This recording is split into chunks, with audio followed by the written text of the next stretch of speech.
Welcome.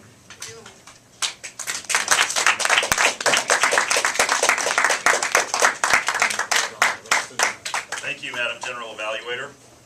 Susan today is here to rehearse her speech for the division contest. Susan won our club contest and won the area contest and now is competing at the division level. And so I wanted to proceed my comments today just to let you know I'm probably going to forego the typical niceties and structure that we do in a normal evaluation. And it may seem a little harsh, particularly some of the people that haven't seen evaluations before, but please be aware Susan's obviously a very seasoned speaker, and I'm not here just to enervate her. I'm trying to help her improve so that she can do her very best at the division contest.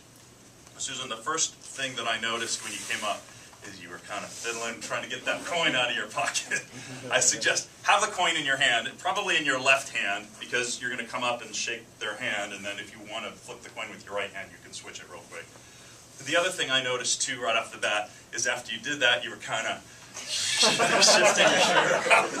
So, again, having the coin in your hand will help with that. The other thing I noticed too is I don't know why, but you kind of did this a few times. In my eye. Yeah, it was kind of, so anyway, just a few things that the judges will notice when you do that.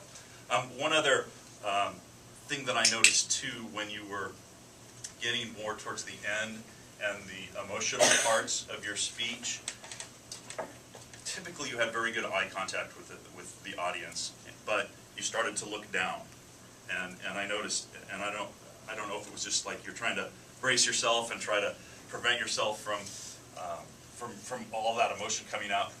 Let the emotion come out. I think it's okay, but try to keep eye contact with the audience. A couple things on the content. You started talking about right versus wrong, and immediately that brought to mind more of a morality type of context. And then you started talking about making the bed, and I was a little bit lost. And so I would suggest, instead of saying right versus wrong, maybe try to emphasize that she wanted to do things properly. There was a proper way to do things and an improper way to do things. And I think that might bring together a different context in mind what you were actually trying to get to. And in fact, as you go through the speech, I would try to really emphasize that theme. It seemed like you were trying to emphasize that she was a very proper woman and a very proper person, and try to bring some more into that, try to do a little bit more from a character development perspective, perhaps. There was one other area too when you were talking about her moving to Phoenix, and then you very quickly transitioned into, and she started growing old, and the transition seemed kind of abrupt to me.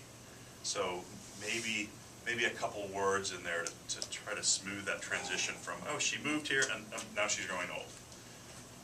I don't have a suggestion for what that would be, but it just seemed a little bit abrupt to me.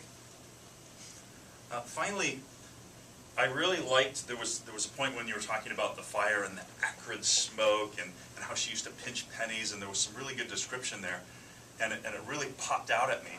But then it made me realize you didn't have that same vivid description throughout the whole speech. So I think take a look through your speech and see where you could try to really, in some areas, paint a picture with some more vivid description.